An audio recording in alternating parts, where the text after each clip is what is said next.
vit pas dans des murmures. Un chrétien ne vit pas dans les colportages. Un chrétien ne vit pas dans des critiques, dans des choses insensées. C'est que quand tu fais ça, tu n'as même pas compris ce que tu fais dans l'église. Nous sommes un sacerdoce royal. Nous sommes une nation sainte. Nous sommes une race élue, un peuple acquis, afin que nous annoncions les vertus de celui qui nous a délivrés, qui nous a sauvés de ténèbres à son admirable lumière. Nous devons annoncer premièrement ce que nous étions avant Christ. Nous étions des impudiques, nous étions des voleurs, nous étions des voyous, nous étions, je ne sais pas, nous étions tout ce qui est mauvais. Amen. Oui.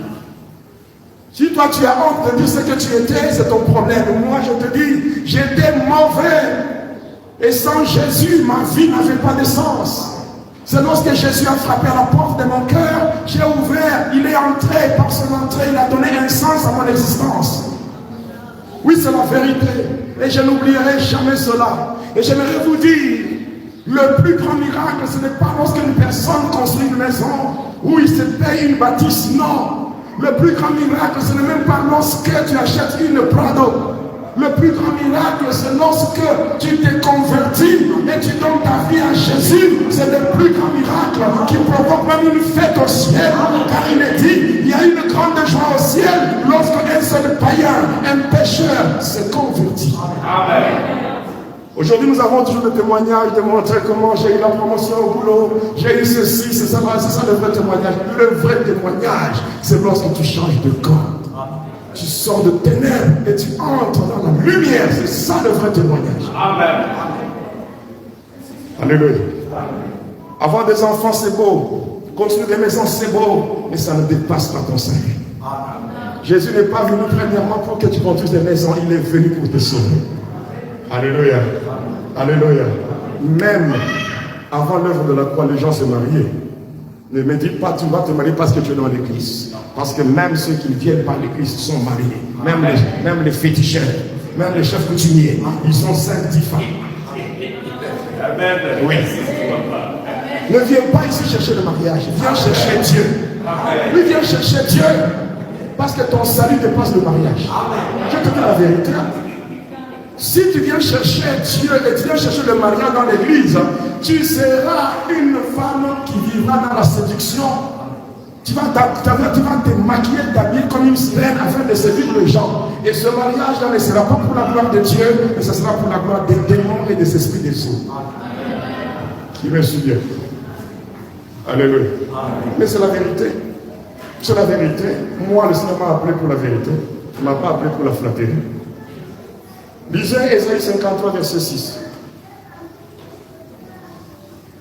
Ésaïe 53, verset 6.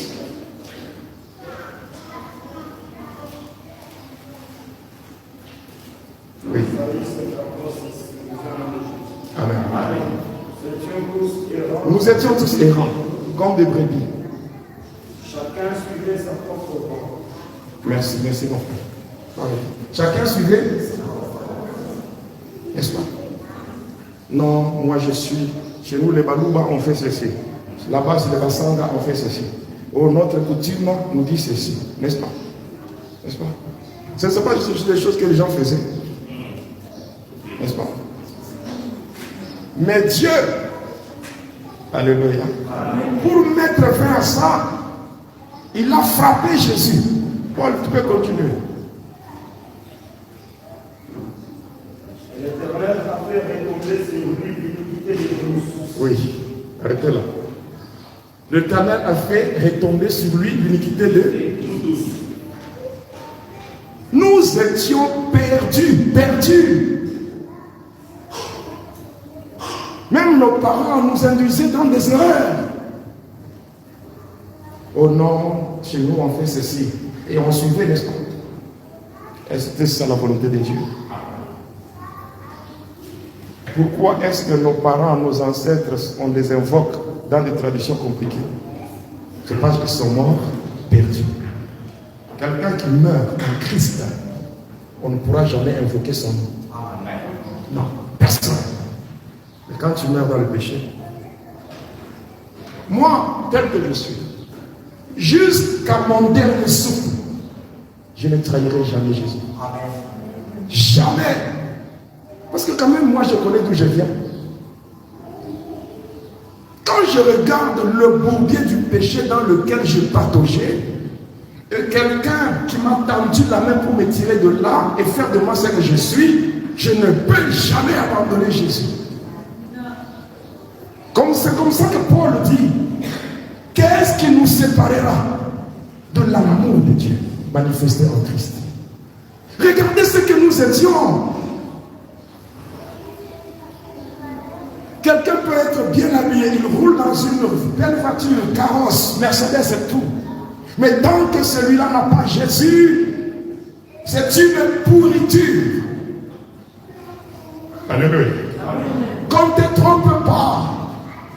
Une personne qui n'a pas encore découvert ce que Jésus a fait dans sa vie, cette personne, même s'il est dans l'église, cette personne ne comprend pas. Alléluia. Alléluia. Si je regarde ce que je fais, même si je manque le transport, je ne m'absenterai jamais à l'église. Parce qu'à l'église, je viens pour rendre un culte à celui qui m'a tiré de là où je ne pouvais pas sortir par moi-même. Je ne dirai pas, comme je n'ai pas de nouveaux habits, je n'irai pas à l'église. Jamais. Même si quelqu'un dit non, moi je ne pars pas. Je dis, ok, tu restes, c'est ton problème. Mais moi j'irai. J'irai parce que je connais qui j'étais et je connais ce que je suis devenu.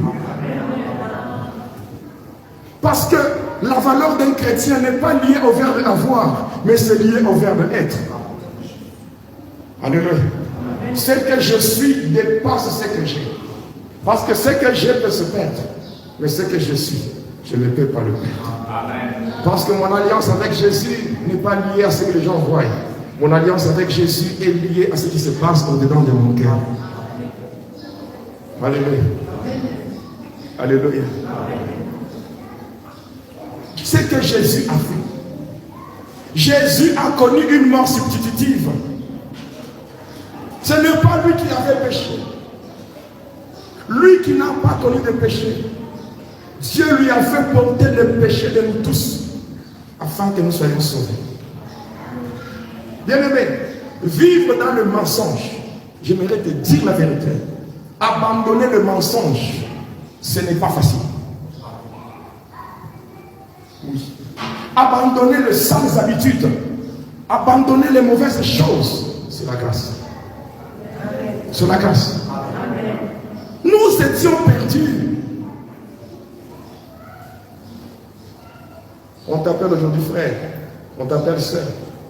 Par la grâce. Regarde ce que tu étais.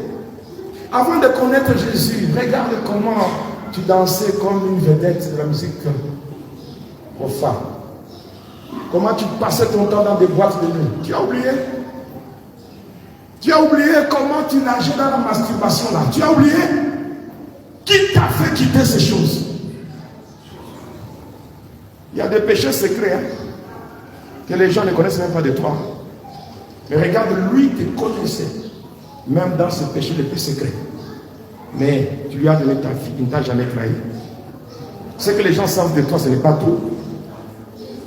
Ce que les gens savent de toi, ce n'est pas tout. Il y a des choses que les gens ne savent pas. Il y a certaines choses, si les gens les découvraient, ils vont te voir comme un vampire. Ils vont te voir comme un cannibale. Il y a des gens qui vont fuir, qui vont s'éloigner de toi. Jésus a laissé que les gens découvrent ce qui est acceptable. Mais ce qui n'est pas acceptable, il a gardé ça pour lui. Quel amour! C'est ton amour. C'est ça la première vertu que nous devons annoncer. C'est ce que nous devons annoncer au monde. Regardez ce que nous étions. Alléluia. Je me limite sur la deuxième vertu et on s'arrête là. Ce que Jésus a fait pour nous à la croix. Alléluia. Alléluia. La première des choses, Jésus nous a sauvés en nous donnant la paix.